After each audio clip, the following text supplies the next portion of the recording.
A second and less well-known tip for improving readability of your text and making it more concise is to avoid wordiness, and in particular by paying attention to three specific aspects of language that tend to make a text more wordy.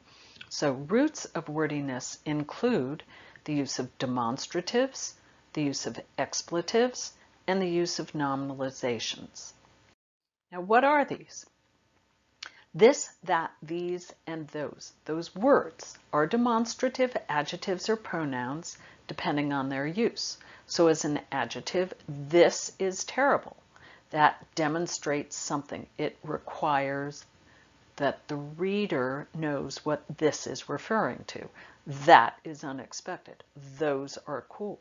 Or these smell better than those. That is unstable.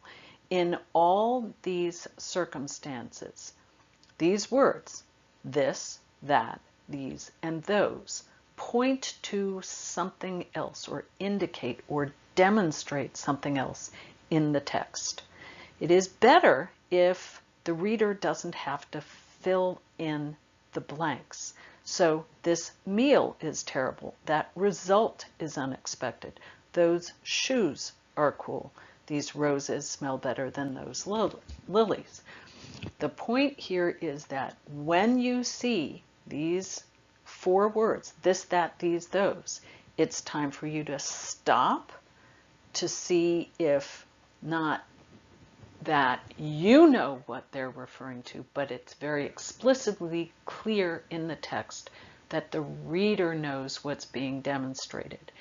And you can also go and evaluate if you can be even more concise and put more content into a sentence to help the reader. So this cold meal is terrible.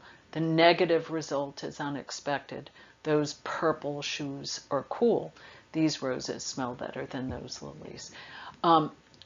The point is that when you see these words, stop and consider if you can revise to make the meaning more clear for the reader. Another root of wordiness is expletives. These are words that contain no real information but are used to fill out a sentence, and it's often the word it or there. So you have a sentence that says, for example, there were 200 samples in the drill core. Can you make that more concise while eliminating those empty words? There were. You could write, the drill core had 200 samples. Same meaning, eliminate those expletive words and revise the sentence accordingly. Again, there will be times when using expletives in this way, it or there, is useful, but when you see them, you should stop and evaluate and see if you can revise the sentence to make it more concise. There is an explanation for the results. Could become, I can explain the results, or Kip can explain the results. Now, of course, there are times that you want to obscure who is doing what, and that is fine, but again, you should, when you see expletives being used, you should stop and consider if they're necessary.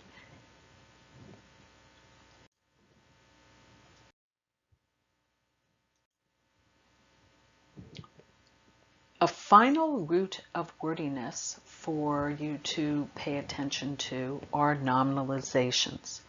These are nouns that have their roots as either verbs or adjectives. So the noun discovery has the root of discover. The noun resistance has the root of resist. The noun of failure has the root of the verb fail. And adjectives, difficulty has the root of difficult, elegance, elegant, and intensity, intense.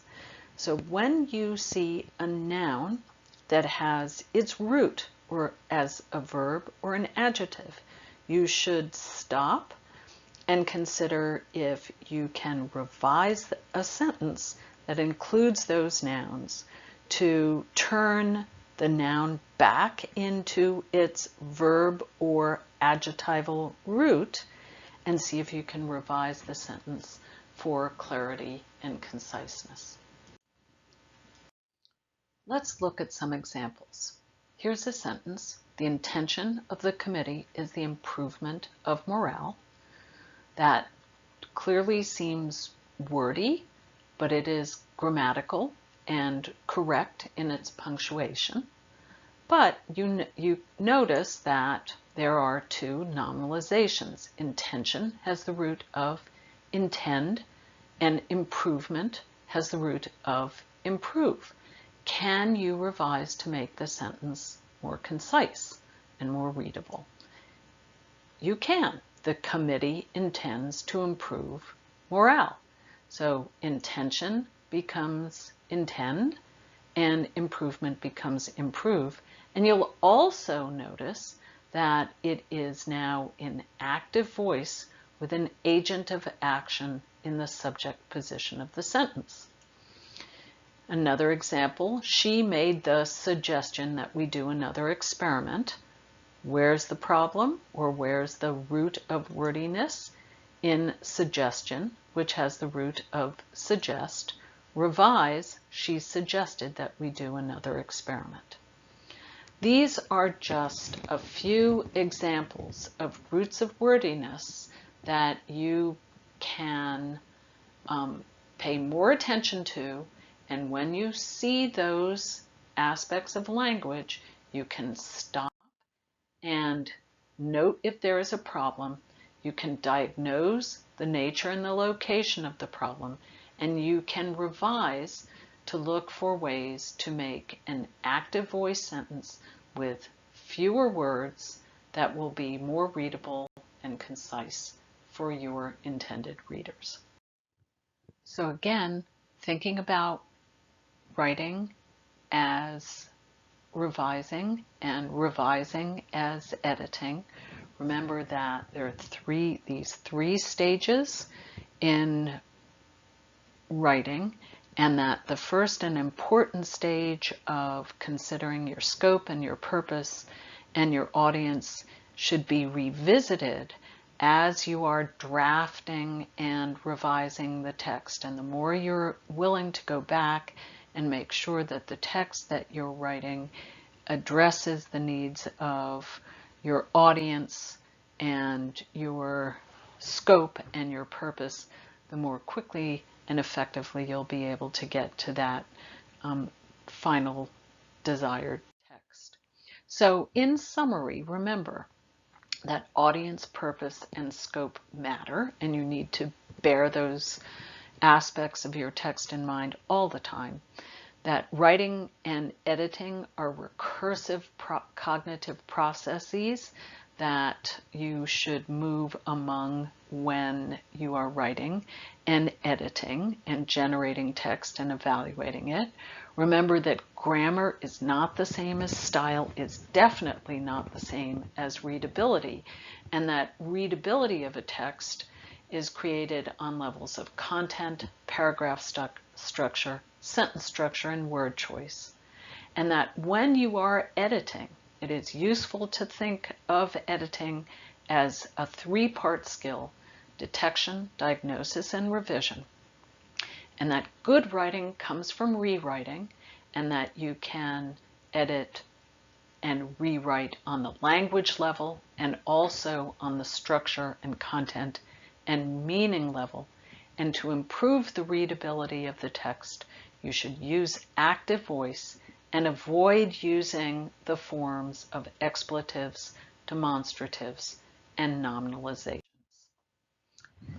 Before I let you go, please remember that this webinar is brought to you by CABI, and I encourage you to visit cabi.org for information, publications, and more educational resources.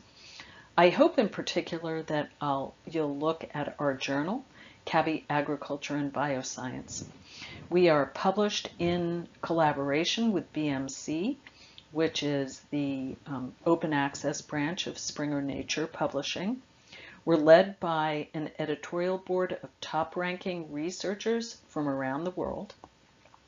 We're compliant with best practices in publishing for high-impact journals, and we're committed to publishing rigorously conducted science. We cover a broad spectrum of topics, both primary and cross-disciplinary in nature, and accept papers that have broad global impact, as well as research that is more narrow, local, and has more specific applications and implications. The entire board is committed to thorough, fast, and fair peer review. And again, we're open access with the links on both the BMC and the CABI websites. I also strongly encourage you to look at Agri Archive, which is CABI's preprint server.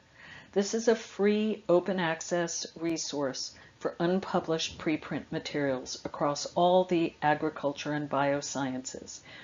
It's hosted and managed by CABI, and there's no fee for submitting your manuscript. The materials that you submit are posted within a day or two of your submitting them after they've gone through a quick review just to make sure that their content is appropriate for the preprint server.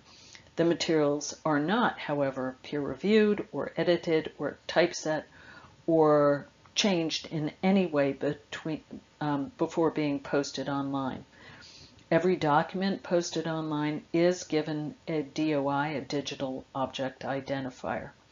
And you can find additional author education and services on the Agri Archive portal. Thank you again for viewing this webinar. Hope it's been helpful.